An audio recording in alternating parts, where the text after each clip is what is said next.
You know, when it comes to the Marlin versus the Ruger 1022 debate, man, the pros and cons of the two sides of the argument are very debatable. You know, there's some things people like about the micro grooves of these barrels and the weight versus the triggers of the Ruger 1022.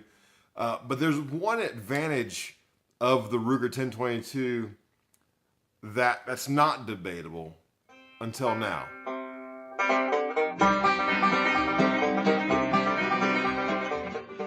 You know, as a Marlin owner and as a Marlin 22 fan, there's one thing I do appreciate about the Ruger 1022 is that it has paved the way for 22 accessories. You know, you can accessorize a Ruger 1022 in a multitude of ways, and it's really opened the market up for Marlin owners like myself. You know, I have the Marlin 7000, which is basically the bull barrel version of the 795. One of those accessories that I'm excited about that has finally made its way into the market is this. There's finally a dependable, effective 20-round mag for the Marlin. This one here is made by Promag. There have been several other companies who have made 25-round mags for the Marlins, and I won't mention their names, but they haven't gotten very good ratings. You know, you always heard the saying, learn from other people's mistakes. Well, just, you know, through my research, I've seen a lot of people who've tried out a lot of the other mags that just really haven't worked out. And the one thing that I find that kept getting good ratings was the Pro Mag. Now, one of the things I did find in my research was there was an issue in terms of batches early on.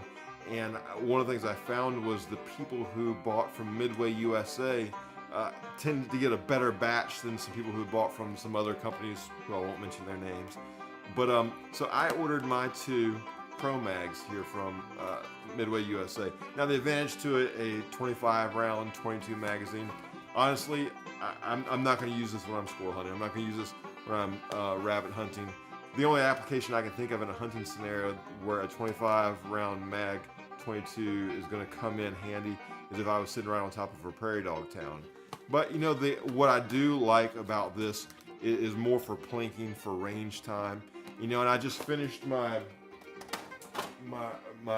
restoration process here on the Marlin 7000, and now it's time to take this thing to the range and put it through its paces, because I've replaced some of the broken stuff. I've gone in there and cleaned it out, and now it's back in functional shape.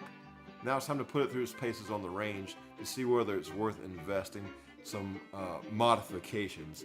And my very first mod, so to speak, is this 25-round mag. Now I know this isn't a mod in the traditional sense of I'm not altering something about the character and nature of this gun, but I am creating an advancement in the way that I'm shooting this gun by having 25 rounds. But what this is going to enable me to do is, you know, put a lot of rounds downrange without reloading every 10 shots, so I can decide whether, you know, I'm gonna upgrade some things. You know, couple of modifications that, man, if I am impressed with the accuracy, you know, I love this bull barrel right here. I love the micro grooves of the Marlin barrels, and if it's still a tack driver like it was before the restoration process, before my little brother's destruction of this gun, I'm looking to you know, add a few things. Like, you know, I'm looking to add a new trigger system and trigger guard in there. I mean, my old trigger guard, like a lot of them, it's plastic and it cracked right here at some point in time. Maybe some of the M-Carbo springs. You know, I would love to go in. So I've got it back to a functional position, but I haven't, you know, polished everything that's on the inside. So I'd love to get in there and just do a little sand work, a little polishing on that.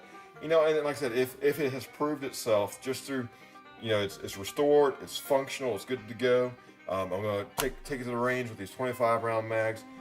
That will give me the confidence to invest the money in a new trigger and trigger guard and in carbo springs. You know, eventually add something a little better scope right here than just this 4x scope. You know, and I'm even thinking about, you know, Cerakote or Durakote or something on there. So let's check out this this Pro Mag real quick. We'll unbox it. Here's the kind of unboxing I like, because it's just pops right open. Slide that mag right out. Obviously, that magazine is unloaded because it just came out of the box. This chamber open, nothing in there. Let's go ahead and try this magazine out. Because it's a polymer magazine and the stock one is more of a metal mag, one of the things you're going to want to do is make sure you seat that thing in there real well. So we just give it a little bump, just like you would your AR mag. And watch this. One of the advantages of the Marlin setup over the Ruger 1022, once again, some of the advantages are debatable, some of them are not. This one is not last shot bolt hole open. Check out the Marlin 7000, y'all. Got the new cool 25 round mag, looking a little bit tactical. Hey guys, I'm really excited about trying this out at the range here soon. Like I said, I want to see whether it's worth investing more of my time and money into. I have a really good feeling about it. I think we're going to be good to go. But that's all part of the fun. It's all part of the journey. Learning how, in the process of restoration, what it's going to be like. You and I are a lot like this rifle. We've got a ton of potential. We were made, we were designed a certain way. But depending on how we live our life and what we do with ourselves, it's whether or not we realize our potential. I want to encourage you. You have a creator, you have a maker, and he created you in his image. I encourage you to fulfill your purposes, do what God's called you to do, and go take your mountain.